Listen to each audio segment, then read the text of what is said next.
Me pregunto si le recomendaría a mis hijos que fueran científicos. ¿Qué es lo que me parece más duro de la carrera científica? Como científica, ¿qué es lo que busco en realidad? ¿La gloria personal o curar el cáncer?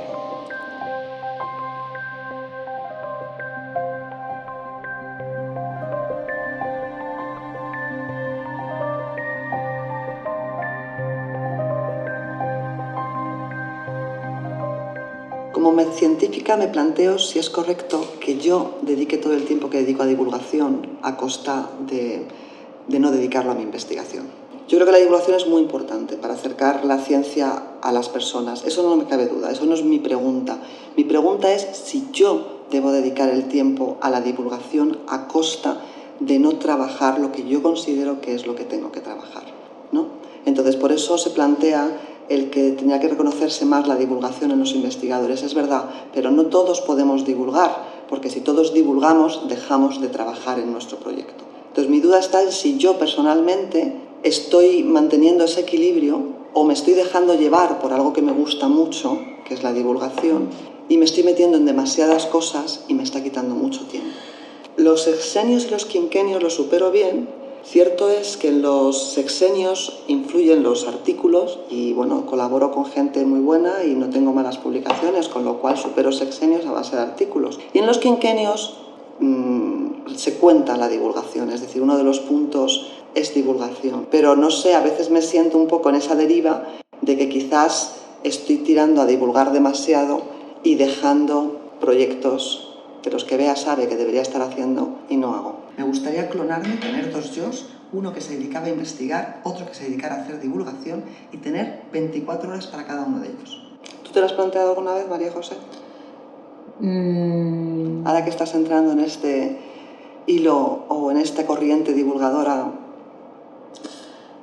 Pues yo creo que hay tiempo para todo, lo único es que es a costa de horas de nuestra vida personal. En fin, que yo creo que somos buenas científicas y trabajadoras públicas y que intentamos no engañar a quienes nos pagan y que hacemos nuestro trabajo, pero nos complicamos mucho la vida. ¿Cómo voy a ser capaz de regular la actividad del sensor de calcio, neuronal de calcio, siendo tan complejo su interactoma y regulando a tantas dianas? ¿Conoces algún trabajo científico que haya tenido éxito en algo similar? Trabajos sobre modular la actividad de proteínas que tienen múltiples funciones existen mucho, por ejemplo las quinasas, de las que tú sabes tanto, y se consiguen regular unas de manera selectiva con respecto de la otra. Sin embargo, es verdad que en el campo de la interacción proteína-proteína quizás hay menos casos de éxito y la realidad es que la industria farmacéutica, en cuanto le planteas que quieres regular una interacción proteína-proteína con proteínas de señalización, pues se echa un poco para atrás.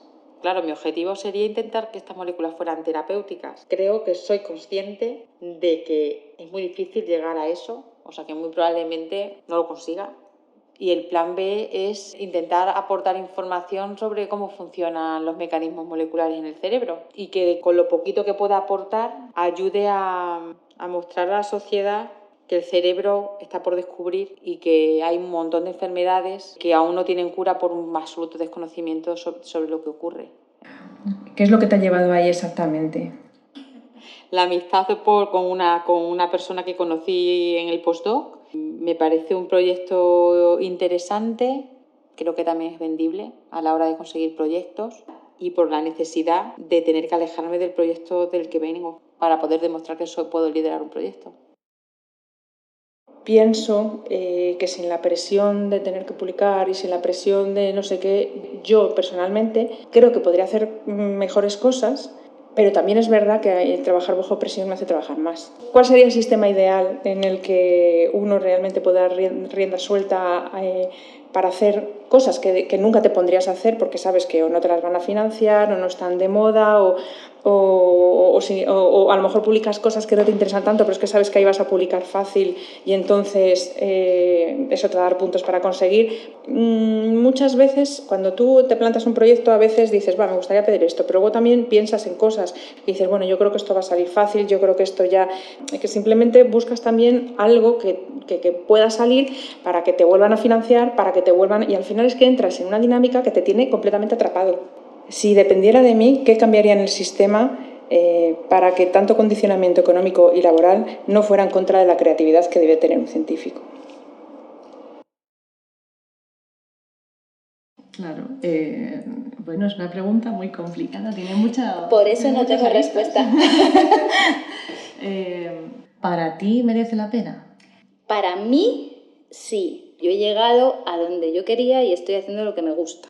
Pero eso supone renunciar a cosas de tiempo libre, renunciar a relaciones, no sabes si dentro de 3 meses se te va a acabar el contrato. Entonces a mí, como he llegado a la meta, me ha merecido la pena, pero es que hay mucha gente que no llega. Claro, nuestra actividad tiene un componente de lo que dices tú, ¿no? De llegar a la sociedad. Pero yo no creo que sea tanto llegar a la sociedad, que también, sino llegar a los jóvenes para que los jóvenes se quieran dedicar a esto. O sea, no está normalizado. Y luego ya, incluso si particularizamos en las científicas.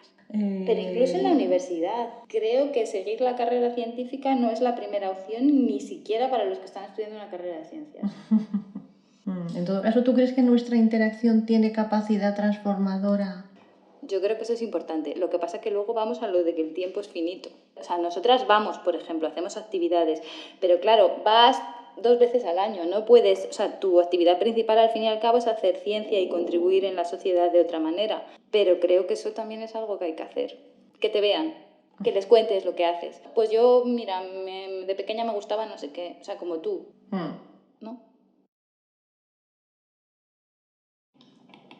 Estamos sometidos a unos vaivenes muy grandes, los grupos crecen, decrecen, tiene uno financiación, no tiene, no puede contratar a nadie o sí, o navegamos en un mar muy tormentoso, escaso, que deja a mucha gente muy frustrada y que se sale de las carreras científicas, es muy difícil que se forme masa, ¿no? Y grupos un poco grandes donde, en fin, que unos tiran de otros, que unos colaboren con otros, hay muchas dificultades para que ocurra eso. No podemos dejar un solo cabo suelto. Hay que decir que sí a todas las colaboraciones, todos los congresos, todos los proyectos, todos los contratos, leer los artículos que han escrito otros para juzgar si están bien o no están bien, rellenar formularios, la carga burocrática, ¿no? Que sin duda es grande y crece. Todas esas cosas pueden comerse casi todo el tiempo disponible, mucha parte del tiempo disponible. Y desentrenarse, que es, creo yo, importante para encontrar un centro, no es fácil. También la propia sensación de inutilidad que tenemos muchas veces una buena parte de los científicos, ¿no? Que nos enfrentamos a la pregunta ¿y esto para qué vale? Que es muy dura, porque muchas veces pues, no vale para nada, ¿no? Entonces eso va generando una... Durante el instituto me encantaban las matemáticas, que luego al final cogí químicas y con el tiempo dije, pero ¿por qué no cogí matemáticas? ¿Sabes? Si era lo que me gustaba. Pero en aquella época es que no sé, ni siquiera me lo planteé, o sea, de que fuera una opción. Y nada, también la química me gustaba mucho. Tuve un profesor maravilloso en COU que nos la enseñó muy bien y nos la hizo disfrutar muchísimo y eso me decantó.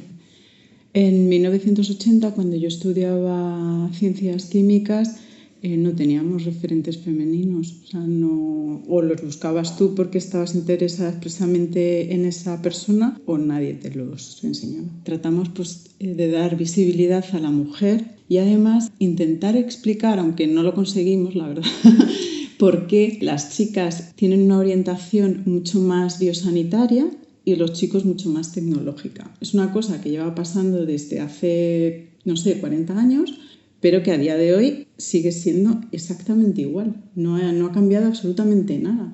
Y es verdad que ellos tienen claro que todos pueden hacer todo, que las chicas pueden estudiar tecnología y los chicos biosanitaria, pero a la hora de la verdad sigue habiendo una polarización bestial. En la actividad de divulgación que hacemos para los institutos también les preguntamos acerca de sus referentes en todas las áreas, tanto de ciencias como artes o empresariales, cualquier área. Y sí que hemos notado que en los últimos años empiezan a tener más referentes femeninos, o sea que nuestro trabajo sí que empieza a dar sus frutos, pero incluso los chicos, que generalmente tienen siempre referentes masculinos, ya empiezan a tener referentes femeninos hasta en el deporte.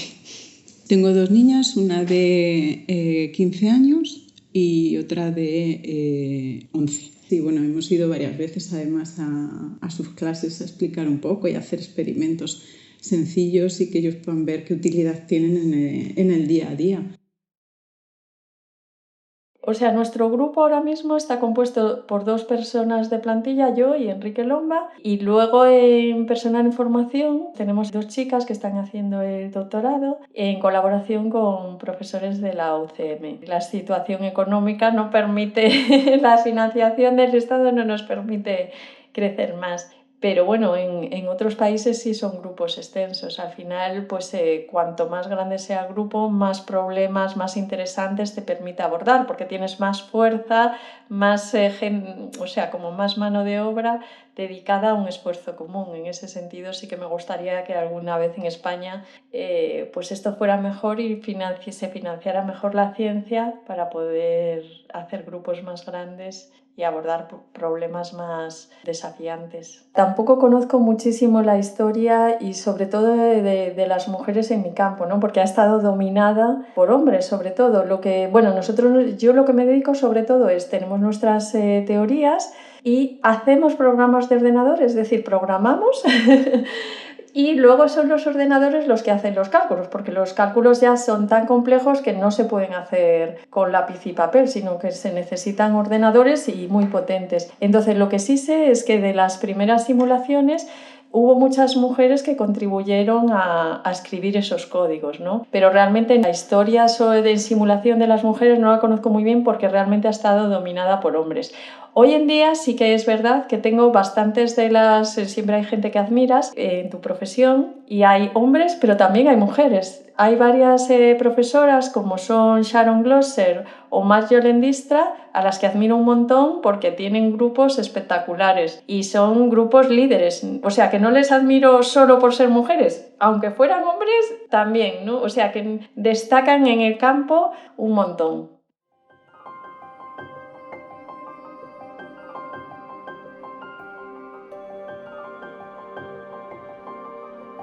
Yo era ya profesora en un instituto de física y química y veía que no había presencia de mujeres en la ciencia.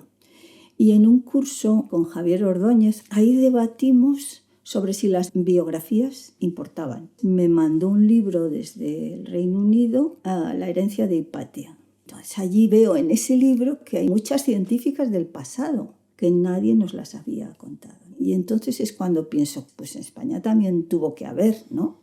Me pongo a hacer la tesis. A principios de siglo, en las revistas científicas ponían señorita Dorotea Barnés, señorita Teresa Toral, señorita Maripaz García del Valle. Claro, y entonces era buscar señoritas, No, a Dorotea la había encontrado en los papeles, en lo que eran las revistas, y veía que ella tenía publicaciones en las becas que daba la Junta para Ampliación de Estudios, ese es otro de los lugares donde busco, pero en Smith College es donde encuentro más. Ella estuvo allí. Fue al laboratorio Foster, que lo había montado esta profesora, Mary Louise Foster, de Smith College. Y las profesoras vieron que era brillante. Dijeron, pues tienes que continuar. La Asociación de Mujeres Universitarias tenía unas becas, le dieron una para ir a Yale, que entonces estaba cerrada a las mujeres. Casi no había alguna.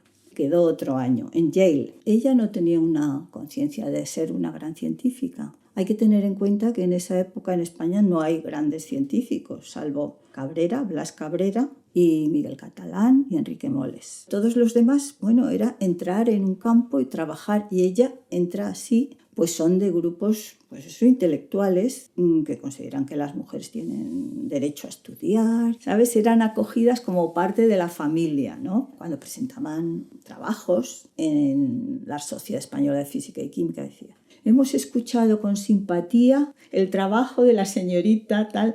La ciencia española estaba en esos momentos pues poniéndose al paso de lo que se hacía en ciencia en el mundo, ¿no? Cuando ya había escrito sobre ella, tenía sus artículos, cómo su investigación había sido clave para incorporar la espectroscopía Raman en este país. Busco en la residencia de estudiantes Santos Casado, que trabajaba, me dijo, bueno, pues de Dorotea Barnés me dio el teléfono de su hija, Pilar. Fui a su casa en la calle Castillo, aquí en Madrid. Ella ya me dijo, ay, vuelva cuando quiera, le pongo una habitación. Le encantó. Es lo de estas señoras. También hablé con Antonia Zorraquino en Zaragoza y lo mismo. O sea, que alguien les dijera que lo que hicieron fue importante, que tenían historia. Para mí esa ha sido una fuente de satisfacción. Ella logra una cátedra en el Lope de Vega, Instituto Lope de Vega. Pero se casó. En estas mujeres, por una parte fue la guerra y por otra fue el matrimonio. De hecho, ella me lo dijo. A mí me sacó de la ciencia mi marido. O sea, yo estaba acabando la carrera cuando ya me aseguraron un puesto en un laboratorio de impermeabilizantes que iba a ganar tanto y cuanto. Entonces yo me empecé a deprimir porque me vi toda la vida con los impermeabilizantes y decía yo, y mi química orgánica y la inorgánica y la química física total, que contacté con uno que era compañero del que fue mi jefe. Yo le dije que quería ir a química física y entonces me mandó directamente con Morcillo. Y desde luego ahí hice yo la primera parte de mi tesis, porque luego la interrumpí para irme con mi marido y estuve 2 años fuera con 2 embarazos sin poder trabajar y volví y retomé la tesis. Había hombres, no teníamos derecho a nada, pero con que nos dejaran hacer la tesis y tener un doctorado nos parecía ya un derecho estupendo. Siempre en segundo plano de los hombres. Decíamos nosotros, claro, han dado 2 becas, Juan de la Cierva, que eran un poquito más de dinero, se las han dado a hombres, claro, ya podrán, ya no sé qué, ya tal. Hasta que llegó un acontecimiento que ya un poco nos indignó y entre todos los becarios y becarias pocas, formamos el SILIBERROC, que era el sindicato libre del rocasolano. Estamos hablando de antes del 58. En el 61 me parece que fue cuando volví. Era un machismo que nosotros nunca le llamamos una cosa escandalosa. Por la tarde estaba una señora que se ocupaba de mis 2 hijas y entonces yo venía a trabajar. Entonces había 2 que venían también por la tarde porque tenían un trabajo en la Junta de Energía Nuclear y un sueldo. Entonces en el momento de las becas a mí me dieron una beca de vergüenza. Me parece que eran 125 pesetas o 200 pesetas, vamos, una cosa que me da vergüenza, y a ellos una beca espléndida. Entonces yo protesté, pero claro, de denunciar y de todo eso, todo el mundo dijo, bueno, es que aquí tienes que ser hombre. ¿Te dabas cuenta de eso? Yo protesté de todo y lo único que conseguí fue que me pagaran el transporte y el material de escritorio, que antes, pues una goma que necesitabas te la tenías que comprar tú, claro. Acabé la tesis, mi jefe se hizo catedrático y entonces yo pasé a la universidad. Aquí en el Rocasolano, cuando yo llegué, estaba la señorita Astudillo. O sea, cuando yo acabé la tesis, todos los jefes que había aquí, qué estupendo, ahora te dedicarás a tus hijas, que están preciosas, las hemos visto, las no sé qué. Yo les miraba con una cara un poco tal, menos la señorita Astudillo, que dijo, si necesitas algo, fue la única que le tuvo sin cuidado, que lo preciosas que eran mis niñas, y me vio con derecho a trabajar y eso. O sea, esa fue mi época aquí.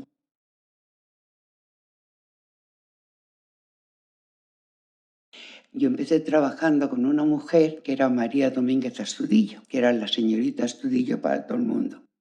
Y era monja teresiana, participó en la fundación de las teresianas. Yo creo que no hizo química, creo que hizo ingeniería de minas. Una 2 mujeres debía haber en toda la facultad. Cuando yo la conocí, andaba por los 70 y tantos años y seguía currando. Lo gordo del laboratorio lo llevaba otra investigadora, pero ella seguía viniendo todas las mañanas con su bastón, impedida. Era una tía alucinante. Conmigo se alía bastonazos con un taxista, se alía bastonazos con el conductor de un autobús. Esta mujer se fue a un congreso en Londres y consiguió, dando muchísima guerra, que le bajasen a ver un equipo de irradiación, un reactor nuclear y tal que tenía la universidad. No me digas si Oxford o Cambridge, pero era la joya de la corona. Había que descontaminarse en aquel momento con duchas y con un momento de cosas y tal. Y esta mujer dio el coñazo y el coñazo y el coñazo y consiguió que le facilitasen el ir a verlo y tal. Y le acompañaba un investigador aquí, Ramón Gancedo, y vale, lo consiguen. Llegan, les bajan al reactor, empiezan a explicarle y empieza la señorita Astudillo a darle codazos. Ramón, tengo que salir.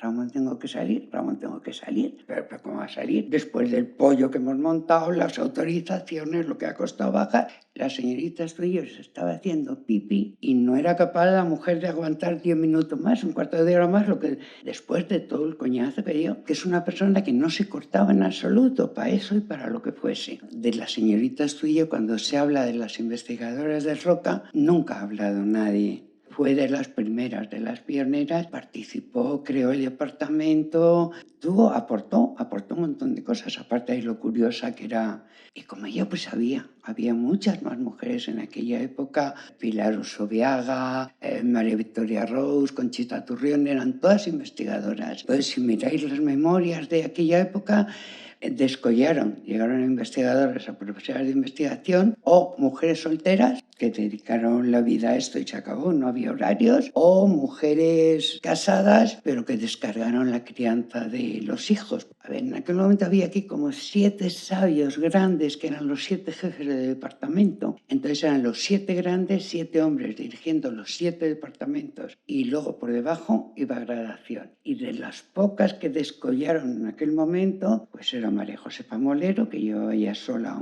su laboratorio, abajo Sagrario Martínez Carreras, que iba a hacerse cargo de una parte de rayos X durante una temporada, y yo creo que más o menos las demás estaban bajo la férula del investigador, aunque realmente quienes hiciesen el trabajo y toda la pesca fuesen ellas, estaban bajo la férula del jefe de departamento.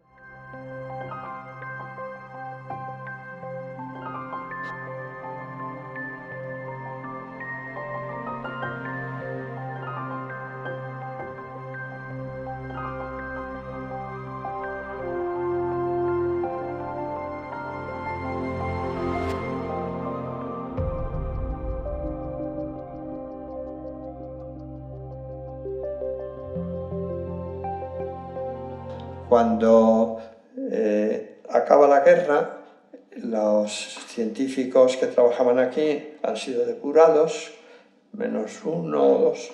No se les permitía regresar y la mayoría de ellos se exiliaron.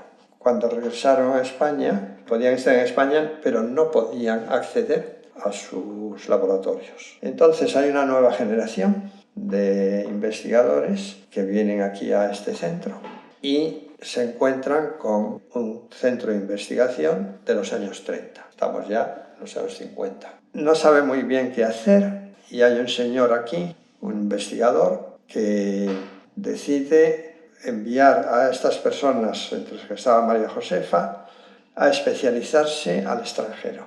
Y a María Josefa le tocó una especialidad que se llama cinética de gases. Y eso fue el comienzo de la investigación de María Josefa.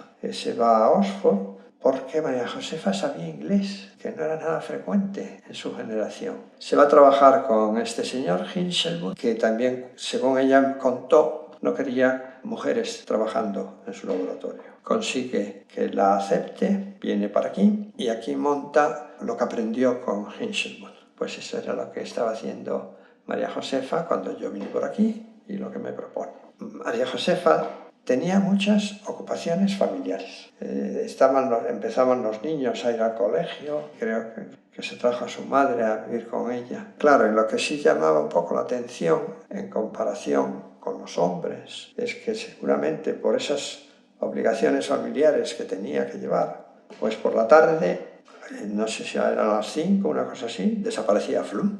Y entonces me enteré del otro proyecto que estaba ella desarrollando. Me dice que desde los años 50 están intentando construir un nuevo sistema muy avanzado para estudiar estas reacciones que ocurren en el aire. El nombre técnico es fotólisis de destello. Eso es un gran mérito de María Josefa, que se dio cuenta en los años 50 que esa técnica era muy innovadora. Hizo un par de estancias en Inglaterra con uno de los que lo descubrió, que se llamaba Porter, que le dio el premio Nobel por descubrir eso. Y entonces, con la tenacidad, que era la virtud más característica de María Josefa, empezaron a comprar poco a poco para montar ese aparato, que es bastante complicado. Y también me parecía admirable que se hubiera dado cuenta de que esa técnica nueva iba a sustituir ese tipo de estudios que se hacía en ese momento y que decidiera montarla. Ya se estaba haciendo mayor, claro. Y entonces se dedicó a algo que era también muy nuevo en España, cromatografía de gases. Crearon una sociedad científica que se llamó el Grupo de Cromatografía y María Josefa fue la presidenta. Claro, como os digo, yo veía que tenía, no sabía cuáles exactamente, pero que tenía muchas responsabilidades domésticas. Y eso, por ejemplo, hacía que tuviera dificultades para asistir a los congresos. Rara vez venía, alguna vez venía, pero no era frecuente. Se adelantó la edad de jubilación a los 65 años, creo que fue. Yo creo que ella fue de esa generación.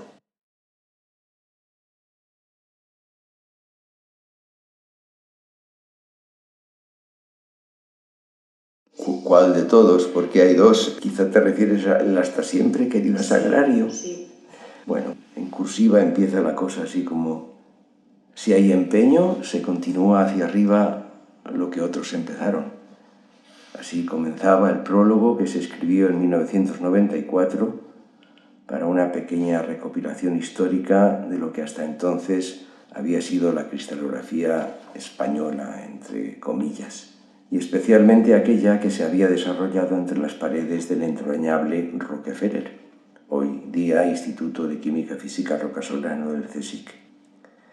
Esas primeras palabras de introducción fueron escritas por la heroína de este recordatorio, la profesora Sagrario Martínez Carrera, quien nos dejó tras 86 años de intensa vida, el pasado 18 de diciembre de 2011. Y lo hizo tan silenciosa y reservadamente como callada y ejemplar fue su vida científica e incluso su vida privada tras la jubilación. No resulta nada fácil escribir sobre la personalidad de Sagrario Martínez Carrera, tía Sarito para sus queridos sobrinos y hermanos, ya que el relator no sabría separar entre la grandeza y valentía científica de Sagrario y el afecto que sembró entre sus compañeros de trabajo y especialmente entre todos aquellos que aprendimos directamente de ella, haciendo florecer sus deseos expuestos al principio del mencionado prólogo. Inquieta, siempre joven de carácter, valiente hasta límites insospechados, llamativamente inteligente, inconformista pero prudente, la profesora Sagrario Martínez Carrera fue una de las científicas que, sin duda, puede considerarse como uno de los exponentes extraordinarios de la ciencia española de mediados del siglo XX y heredera en segunda generación de aquella primigenia sección de rayos X que en 1948 formó Julio Palacios en el Instituto Alonso de Santa Cruz y que reunió a todos y a todo lo que le quedaba de la antigua Junta de Ampliación de Estudios. Sagrario Martínez Carrera ingresó en el Rockefeller coincidiendo con el principio de la década de 1950, fechas en las que personalmente ya estuvo directamente implicada en un nuevo planteamiento estratégico y algunas acciones que pueden considerarse como preludio de la automatización cristalográfica. Así, para acortar el tiempo dedicado a los millares de operaciones numéricas necesarias para la determinación de la estructura atómica de los cristales, abordó el ingente trabajo de preparación de las denominadas tiras de Weber-Lipson. Estas tiras de papel contenían valores predeterminados de algunas funciones trigonométricas que se usaban como aproximación para calcular a mano transformadas de Fourier, es decir, operaciones matemáticas que relacionaban los espectros de difracción con las funciones de Patterson o de densidad electrónica de los mismos. En esos mismos años, la intrépida Sagrario, con mamá a cuestas, tal como ella misma relataba con todo el cariño y respeto hacia su madre, se desplazó a la Universidad de Ámsterdam con miras a lo que, a partir de entonces, sería la meta de su vida, es decir, la incorporación de nuevas tecnologías cristalográficas al CSIC y al resto de la comunidad científica española. Su estancia de varios años en Holanda fue crucial para su formación científica, pero sobre todo para el futuro inmediato del grupo del Rockefeller. Allí utilizó por primera vez experimentos de difracción a baja temperatura y cálculos tridimensionales de densidad electrónica, y pudo además entrenarse en el manejo y diseño de los más que incipientes programas de cálculo aplicados a los ordenadores IBM 405, 421 y 624.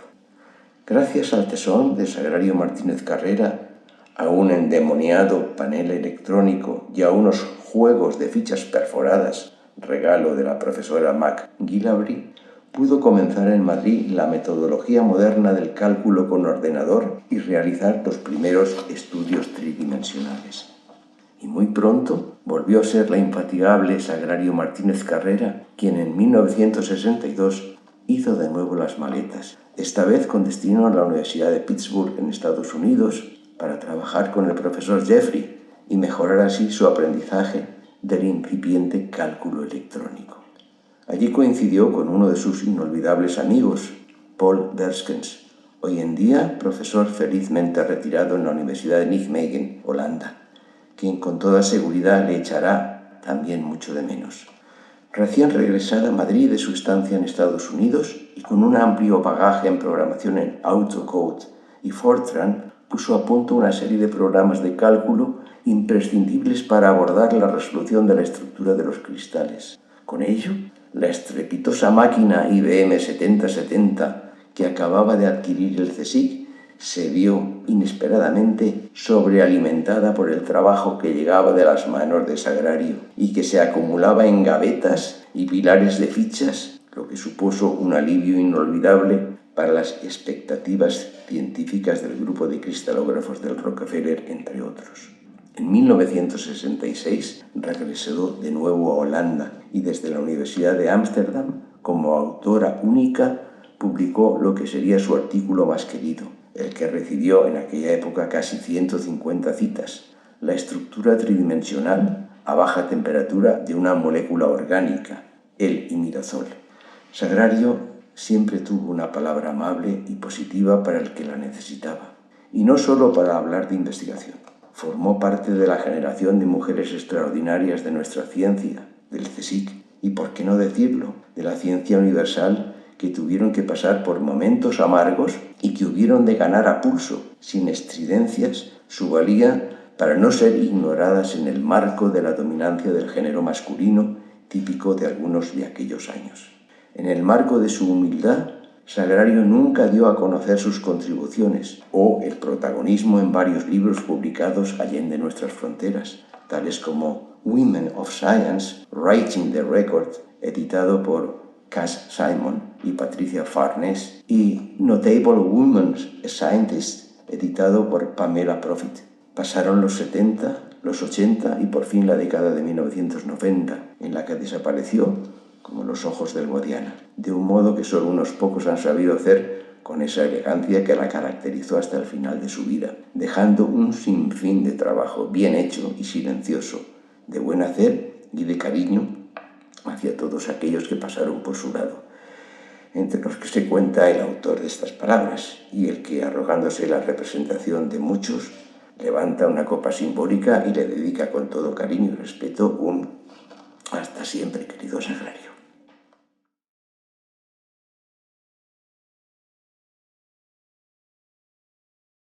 Pues no te puedo decir ninguno. Ahora va a ser